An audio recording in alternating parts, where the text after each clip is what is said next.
Hello everyone, question दिया गया है an element m with electronic configuration 2h2। कोई एलिमेंट m है जिसका इलेक्ट्रॉनिक कॉन्फ़िगरेशन 2h2 है। Combine separately with NO3 minus SO4 2 minus PO4 3 minus radical. वो तीन से जुड़ता है, NO3 नाइट्रेट से जुड़ता है, सल्फेट से जुड़ता है और फॉस्फेट से जुड़ता है। Right the formula of three compound so form. तो इसका क्या फॉर्मूला बनेगा नाइट्रेट के साथ, सल्फेट के साथ और फॉस्फेट के साथ, ये हम लोग को बताना है। To which group the period of modern periodic table does the element m belong.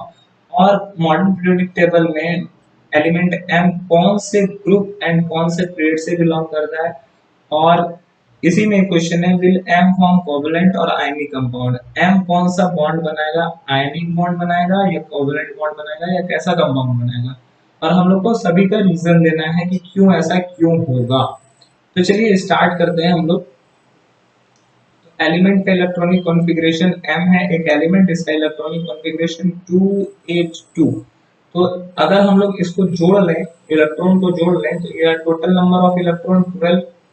Total number of electron यहाँ पे क्या होगा, वो 12 होगा। और ये इस पर कोई चार्जेस नहीं है, तो इसका मतलब है ये न्यूट्रल एटम है, न्यूट्रल एटम। ओके, तो न्यूट्रल एटम के लिए हम लोग जानते हैं फॉर्मूला होता है E equals to P equals to Z। तो कहने का मतलब है कि इलेक्ट्रॉन अगर 12 है तो इसका प्रोटॉन भी 12 होगा और इसका एटॉमिक नंबर भी 12 होगा। एटॉमिक नंबर इसका कितना हो गया, Z जिसको बोलते हैं, Z एटॉमिक नंबर वो कितना हो गया, एटॉमिक नंबर 12 हो गया। अगर इसके आउटर मोस्ट शेल में 2 इलेक्ट्रॉन है तो ये 2 इलेक्ट्रॉन डोनेट करने का कैपेसिटी रखता है। तो इसका जो वैलेंसी होगा, m का जो वैलेंसी होगा वो 2 होगा। और NO3 जो नाइट्रेट है, इसका वैलेंसी यहाँ पे देखो 1 माइनस है इस पे, तो इसका वैलेंसी 1 होगा। अगर हम इसको क्रॉस मल्टीप्लीकेशन करें, ये हो जाएगा MnO3 होल 2। ओके, इसको ये पहला इसका नाइट्रेट के साथ ऐसा ही फॉर्मूला बनेगा।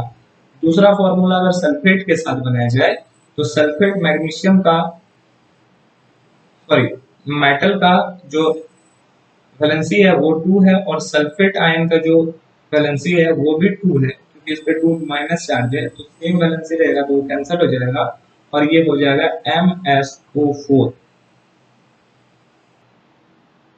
और अब बात करें फॉस्फेट की, तो M का वैलेंसी 2 है और PO4 होल 3, यहाँ पे 3 माइनस है तो इसका वैलेंसी 3 है। क्रॉस मल्टीप्लिकेशन करने पे ये बन जाएगा M3PO4 होल 2।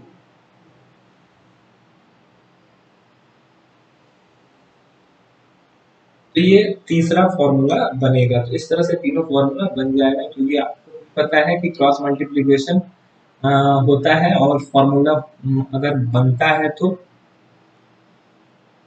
जिसको वैलेंसी एक्सचेंज बोलते हैं। अब तीनों का फॉर्मूला लिखने के बाद हम लोग को ये बताना है कि ये कौन से पीरियड और कौन से ग्रुप में रहेगा। तो अगर बात करें, इसका एटॉमिक नंबर 12 है, इसका इलेक्ट्रॉनिक कॉन्फ़िगरेशन सेल वाइज लिखें तो 282 और सब सेल वाइज लिखें तो 1s2 2s2 2p6 और 3s2 होगा।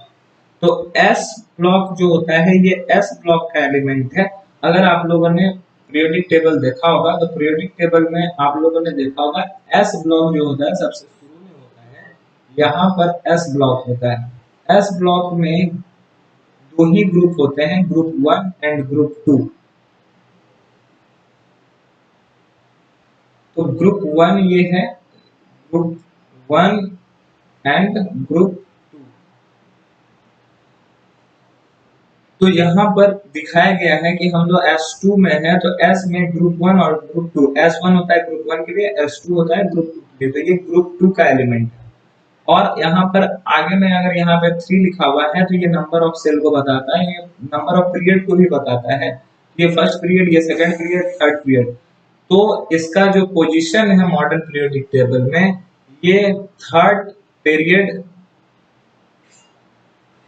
And third period and second group में है।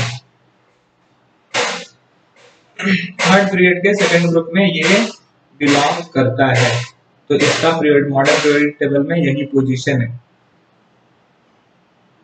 The element will element form covalent और आयनिक कंपाउंड। अब ये क्वेश्चन है कि ये कोवलेंट कंपाउंड बनेगा या आयनिक कंपाउंड बनेगा। एम जिसका इलेक्ट्रॉनिक कॉन्फ़िगरेशन 282 है, आउटर मोस्ट शेल में 2 इलेक्ट्रॉन है, अगर ये ऑक्टेट कंप्लीट करने के लिए 2 इलेक्ट्रॉन डोनेट करेगा। M element will donate 2 electron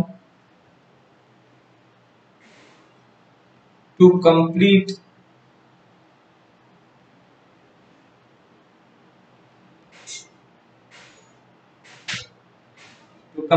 octet.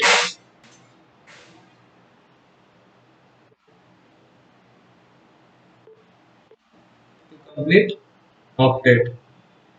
Hence, the electron will transfer from one place to another. So, it will form ionic compound.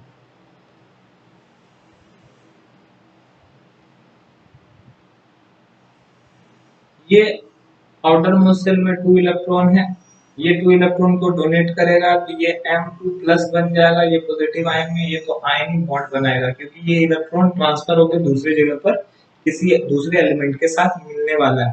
तो जब भी इलेक्ट्रॉन का ट्रांसफर होता है तो वहां पर आयनिक बॉन्ड बनता है, तो इस या और आयनिक बॉन्ड बनने वाले आयनिक कंपाउंड भी बनाते हैं। तो मेटल जो M है वो आयनिक कंपाउंड बनाएगा। तो यही था इसका रीजन। आई होप ये आपको समझ में आया होगा। That's all, thank you.